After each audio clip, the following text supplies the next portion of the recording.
Salut les filles, j'espère que vous allez bien. Aujourd'hui on se retrouve pour une nouvelle vidéo. Donc ça va être une vidéo pas vraiment sur le maquillage mais plus sur une organisation. Donc c'est pour se préparer à la rentrée et comment bien réussir son année avec plein de petits conseils, plein d'astuces que moi j'ai trouvé et je trouve ça sympathique. Donc voilà. Donc tout d'abord j'ai classé cette vidéo en deux parties. Première partie je vais faire comment s'organiser avant la rentrée, donc se préparer mentalement, voilà.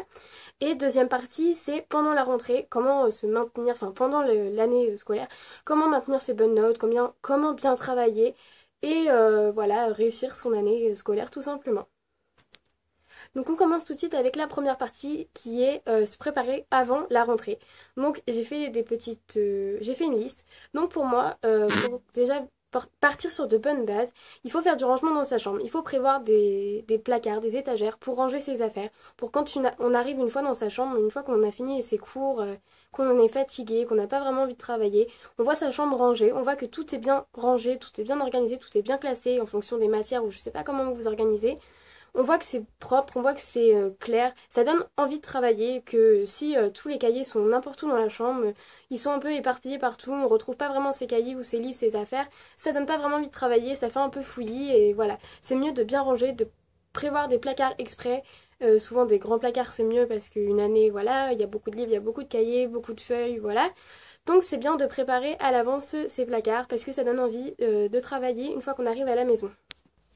Ensuite, pour moi, la deuxième petite astuce pour mieux travailler, donc avant, c'est de préparer son bureau, de le rendre joli, de le rendre agréable, de donner envie de travailler dessus.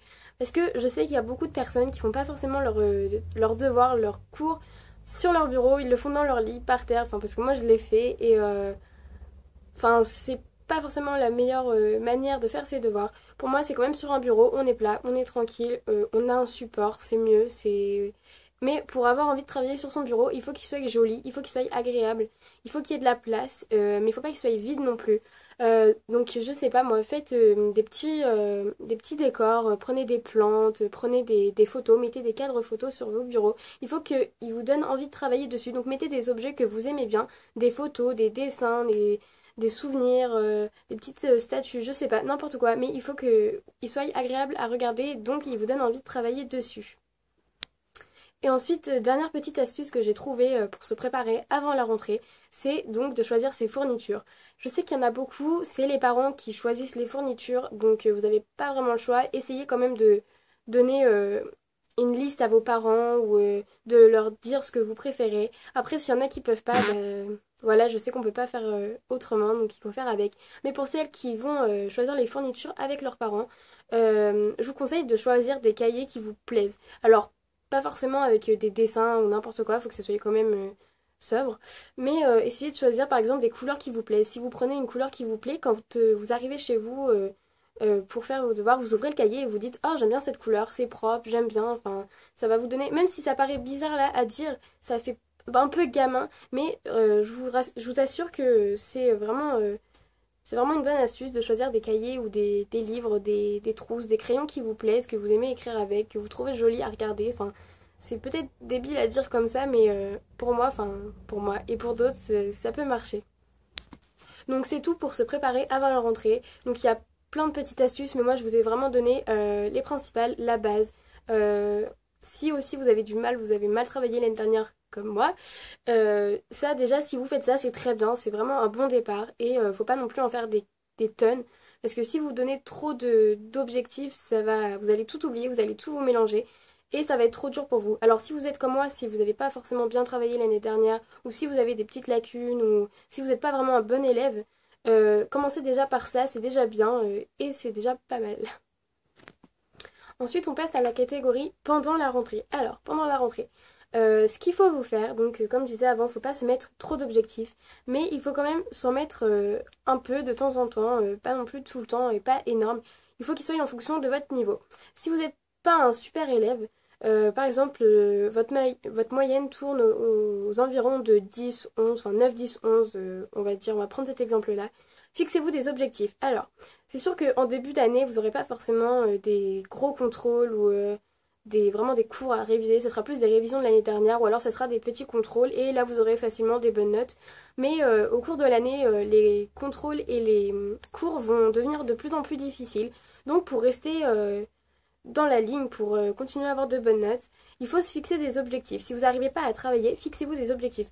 Donc je disais, si votre moyenne tourne aux alentours de 9, 10, 11, essayez de... N'allez pas trop haut, essayez de vous dire, alors, j'ai un contrôle, au prochain contrôle, je veux avoir au moins un 12 ou 13. Ça augmente, c'est plus haut que votre moyenne. Donc même si c'est pas beaucoup par rapport à vos amis ou par rapport à vos frères et sœurs, ne vous comparez jamais à vos amis ou à vos frères et sœurs. Vous êtes vous, vous avez votre moyenne, vous avez vos difficultés, vos amis ou vos frères et sœurs en ont aussi, mais des différentes. Vous n'êtes pas comme eux, donc vous êtes unique, vous avez vos difficultés, vous avez vos points forts et vos points faibles, donc ne vous comparez jamais à eux.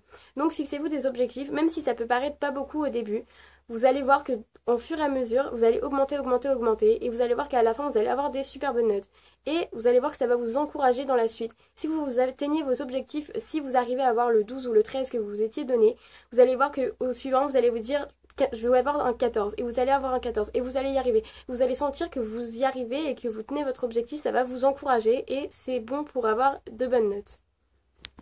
Ensuite, le deuxième petit conseil à avoir pendant la rentrée, donc pendant son année scolaire, ça dépend aussi dans quelle classe vous êtes, ça marche plus pour le fin collège et le lycée, c'est de s'organiser. Alors, ce que je veux dire par là, c'est vous rentrez des cours. Alors, c'est ce que je disais. Ça dépend si vous avez des cahiers ou un trieur. Alors, un trieur, c'est plus pratique quand on est au lycée, je trouve.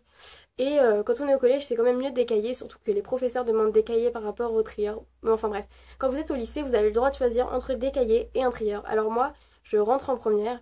Et en seconde, j'avais pris des cahiers parce que je voulais pas trop me perdre par rapport à ma troisième et au collège. Donc j'ai pris des cahiers et mes copines avaient des trieurs. Et je voyais qu'elles étaient beaucoup plus organisées que moi parce que moi, mes cahiers, je me mélangeais, je me trompais. Enfin, voilà. Après, on est différents, c'est ce que j'ai dit, on est différents. Il y en a, ils préfèrent les cahiers même au lycée. Il y en a, ils préfèrent les trieurs. Alors moi, l'année prochaine, enfin là, à cette rentrée, je vais prendre un trieur parce que je sais que c'est mieux pour moi. J'ai vu mes copines et je sais que c'est moi, ça va mieux m'aller que des cahiers. Et donc, si vous avez un trieur, donc vous avez plein de feuilles, donc celles qui connaissent, on connaît tous comment utiliser un trieur. Donc on met plein de feuilles en fonction des matières.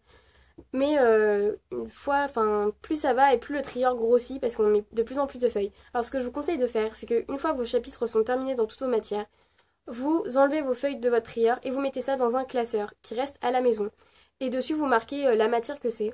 Par exemple, histoire, vous mettez histoire et vous rangez tous vos chapitres qui sont déjà terminés dans ce classeur. Et comme ça, quand vous voulez réviser pour un contrôle, pour un gros contrôle qui revoit plusieurs chapitres et les chapitres d'avant, c'est plus facile de retrouver ces feuilles que plutôt de les perdre, ne plus les retrouver, d'être mélangées dans d'autres matières. Enfin, voilà, donc je vous conseille d'acheter des classeurs en plus de votre trieur pour marquer ensuite quelle matière c'est. Je parle bizarrement, mais c'est pas grave. Et vous verrez qu'une fois rentré chez vous, quand vous avez un gros contrôle à réviser, vous avez juste à prendre votre classeur et vous voyez que tous les chapitres sont rangés dans ce classeur et c'est beaucoup plus pratique.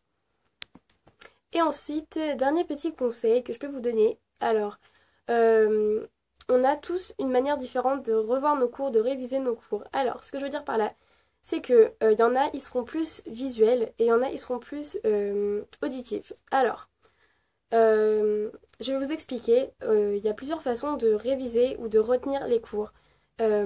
Alors, ceux qui ont une mémoire plutôt auditive, c'est ceux qui écoutent en cours et qui arrivent à retenir juste en écoutant le cours.